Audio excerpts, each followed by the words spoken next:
सम्पूर्ण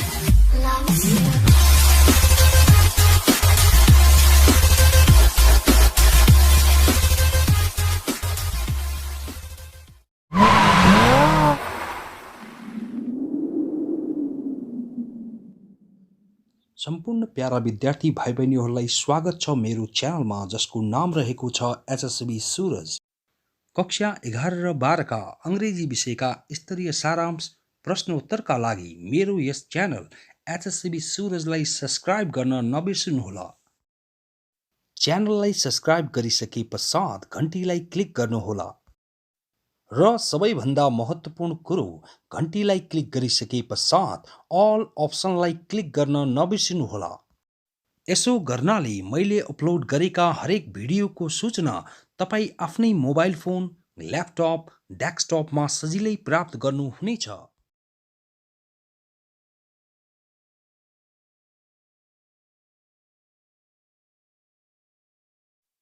Let's start. Tran Mong 2's The Gift in Wartime, Class 11, New Course. About the poetess. Background of the poetess. कवित्री को पृष्ठभूमि। नाम ट्रान मोंग 2। राष्ट्रियता Vietnamese. जन्म मिति उहाँको जन्म सन् 1943 डिसेम्बर महिनाको 19 गते भएको थियो। जन्म स्थान उहाँको जन्म उत्तरी भियतनामको हा डोङ भन्ने ठाउँमा भएको थियो। She is a poetess and short story writer. उहाँ एकजना कवियत्री र संक्षिप्त कथा लेखिका हुनुहुन्छ। Her notable work, उहाँको ख्याति प्राप्त कार्य। War is a terrible thing. युद्ध एक डरलाग्दो कुरा हो। Summary for you to copy in both English and Nepali languages. Let's start. The gift in wartime. युद्धको समयमा उपहार. This heart-touching poem, The Gift in Wartime, has been composed by a Vietnamese poet named Tran Mong 2. यो हृदय स्पर्शी कविता युद्धको समयमा उपहार एकजना ट्रान मोंग 2 नामक भियतनामी कवियत्रीद्वारा रचना गरिएको हो।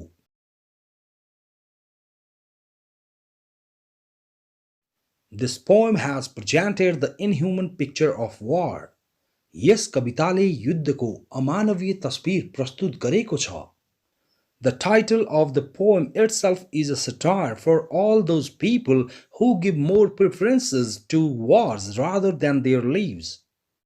कविताको शीर्षक आफैमा ती सम्पूर्ण मानिसहरूका लागि व्यङ्ग्य हो जो तिनीहरूको जीवनभन्दा बढी ग्राह्यताहरू युद्धहरूलाई दिन्छन्। Here, the speaker, as a widow, has put forward the painful feelings of her lonely life in this poem after losing her lovable husband in the terrible war between America and Vietnam.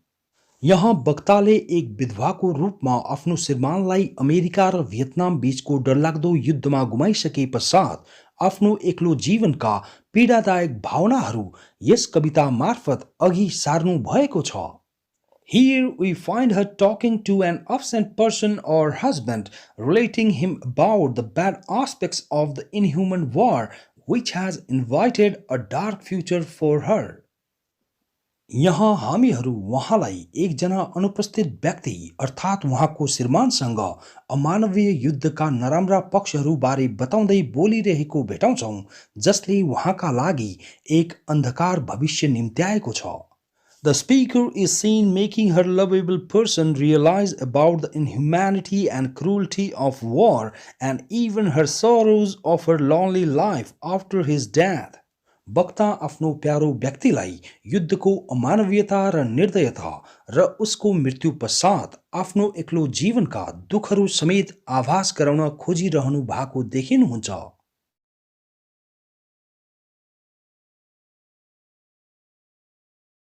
She wants to pass on a serious lesson to all her readers that war never provides happiness to others but only snatches happiness of others and provides the gifts as death, blood, pains, loss, sorrows, etc. वहाँ युद्धले कहिले पनि अरूहरूलाई खुशहाली प्रदान गर्दैन तर केवल अरूहरूको खुशहाली खोज्दछ र उपहारहरू जस्तै मृत्यु, रगत, पीडाहरू, क्षति, दुखहरू इत्यादि प्रदान गर्दछ भनी एक गम्भीर पाठ आफ्ना सम्पूर्ण पाठकहरूलाई दिन चाहनुहुन्छ।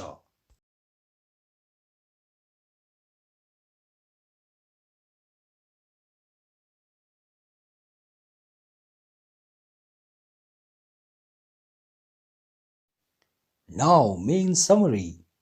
मुख्य सारांश. There are altogether 7 different stanzas here in this poem. यहाँ यस कवितामा जम्मा 7 फरक-फरक श्लोकहरू छन्.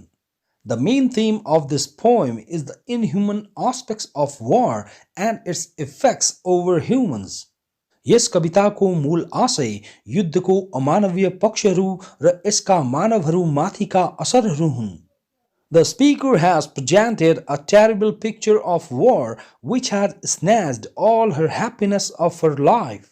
वक्ताले युद्धको एक डरलाग्दो तस्बिर प्रस्तुत गर्नु भएको छ जसले उहाँको जीवनको सम्पूर्ण खुशहाली खोसेको छ. In the very first stanza, the speaker is offering roses to be buried in the new grave of her lovable person or her husband who is no more. प्रथम श्लोकमै वक्ता आफ्नो प्यारो व्यक्तिको नयाँ चिहान गुलाबहरूले छोपिनु पर्दछ भनी गुलाबहरू चढाइरहनु भएको छ.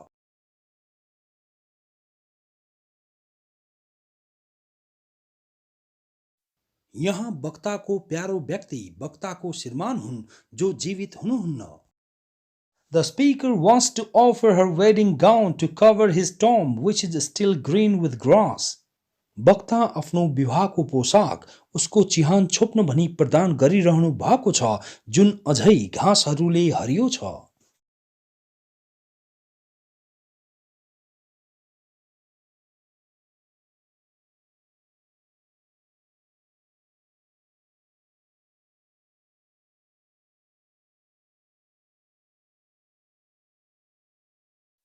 Here in the first stanza, we find the speaker's deep love feelings for her lovable person. यहाँ यस प्रथम श्लोकमा हामीहरू वक्ताको आफ्नो प्यारो व्यक्ति प्रतिको गहिरो मायाको भावनाहरू भेटाउँछौं. She offers roses and her wedding gown to him to present her deep love and affection for him. वहाँ गुलाबहरू र आफ्नो विवाहको पोशाक उसलाई आफ्नो उस प्रतिको गहिरो माया र स्नेह प्रस्तुत गर्न प्रदान गर्नुहुन्छ. In the second stanza, she talks about the bravery of her lovable person and even his awards which she has still kept in his memory. दोस्रो श्लोकमा वहाँ आफ्नो प्यारो व्यक्तिको बहादुरी बारे र उसका पुरस्कारहरूको समेत कुरा गर्नुहुन्छ जुन वहाँले उसको सम्झनामा अहिलेसम्म राख्नु भएको छ. The gifts of war to his lovable person as the medals with the silver stars and the yellow pips on the badge are still shining with the pride of his bravery. युद्धका उपहारहरू उहाँको प्यारो व्यक्तिलाई जस्तै चाँदीका ताराहरू भएका तकमाहरू र पहेँला फित्ते beige अहिले पनि उसको बहादुरीको घमण्डमा चम्किरहेका छन्.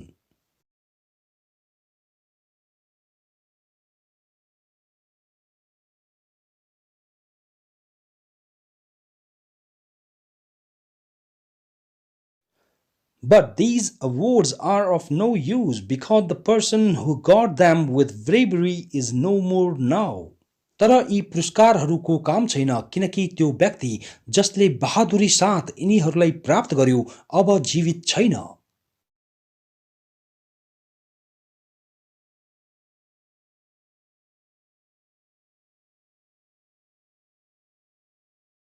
In the third stanza, she relates to him about her youth days with him, where she had offered her youth to him as a wife.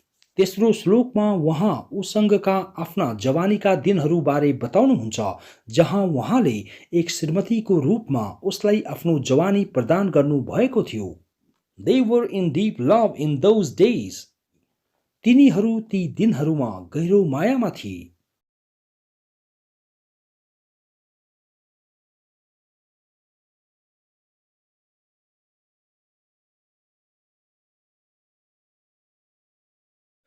Unfortunately, when she got the bad news from the officers about her lovable person's death, she also lost her youth along with the death of her dear one. तर दुर्भाग्यवश जब उहाँले अधिकारीहरूबाट आफ्नो प्यारो व्यक्तिको मृत्युबारे समाचार थाहा पाउनुभयो, उहाँले आफ्नो प्रियको मृत्युसँगै आफ्नो जवानी पनि गुमाउनुभयो।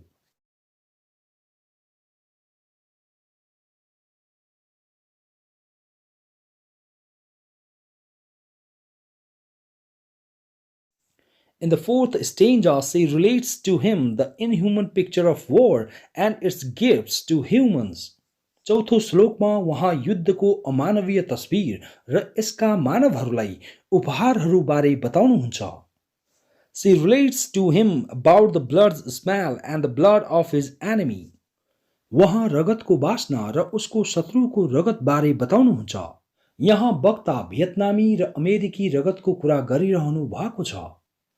For her, the dress of war only provides her with blood in return so that she may be moved. उहाँका लागि युद्धको पोसाकले उहाँलाई बदलामा केवल रगत प्रदान गर्दछ ताकि उहाँ प्रभावित हुन सकुन्।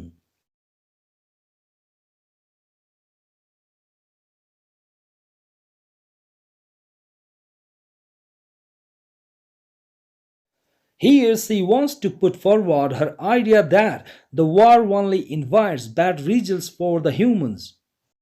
उहाँ युद्धले मानवहरूका लागि केवल नराम्रा परिणामहरू निम्त्याउँछ भन्ने आफ्नो विचार अघि सार्न चाहनुहुन्छ। It only invites terror, pains, destructions, blood, deaths, etc. यो केवल त्रास, पीडाहरू, विध्वंसहरू, रगत, मृत्युहरू इत्यादि निम्त्याउँछ।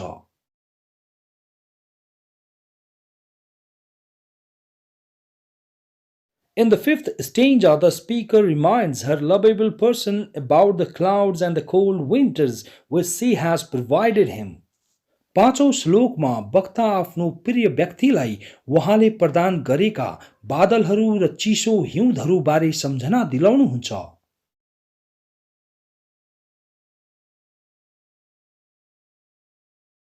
But she only gets the eyes full of tears on summer days in return. तर बदलामा उहाँ ग्रीष्मका दिनहरूमा केवल आँसुले भरिएका आँखाहरू प्राप्त गर्नुहुन्छ।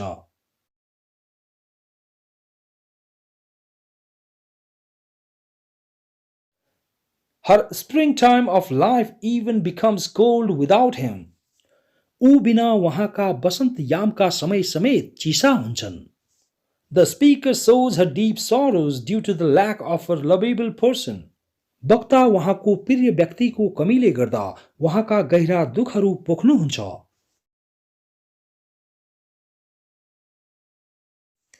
In the sixth stanza, the speaker relates to her absent lovable person about all those things which she has got from him. छैठौं श्लोकमा वक्ता उहाँको अनुपस्थित प्यारो व्यक्तिलाई ती सम्पूर्ण कुराहरूबारे बताउनुहुन्छ जुन उहाँले उसबाट प्राप्त गर्नु भएको छ। Due to the bad impacts of war, her lovable person has left her, providing lips without a smile, arms without tenderness, eyes without sight, and the body without motion. युद्धका खराब असरहरूले गर्दा उहाँको प्यारो व्यक्तिले उहाँलाई एक मुस्कान बिनाका ओठहरू, कोमलता बिनाका पाखुराहरू, दृष्टि बिनाका आँखाहरू र चाल बिनाको शरीर प्रदान गरी छाडी गएको छ।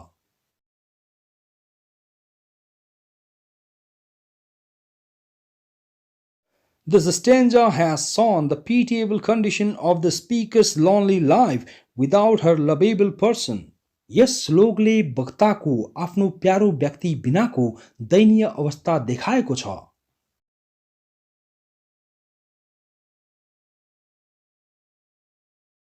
In the final stanza, the speaker apologizes to her lovable person and even promises to meet him in their next life. अन्तिम श्लोकमा वक्ता आफ्नो प्यारो व्यक्तिसँग माफी माग्नुहुन्छ र अर्को जीवन अर्थात् जुनीमा उसलाई भेट्ने बाचा समेत गर्नुहुन्छ। She says that she will hold shrapnel as a token which will help both of them to recognize each other. उहाँ भन्नुहुन्छ कि उहाँ बमबाट निस्केको टुक्रा एक टोकन झैँ राख्नुहुनेछ जुन तिनीहरूलाई एक अर्कालाई चिन्न मद्दत गर्नेछ।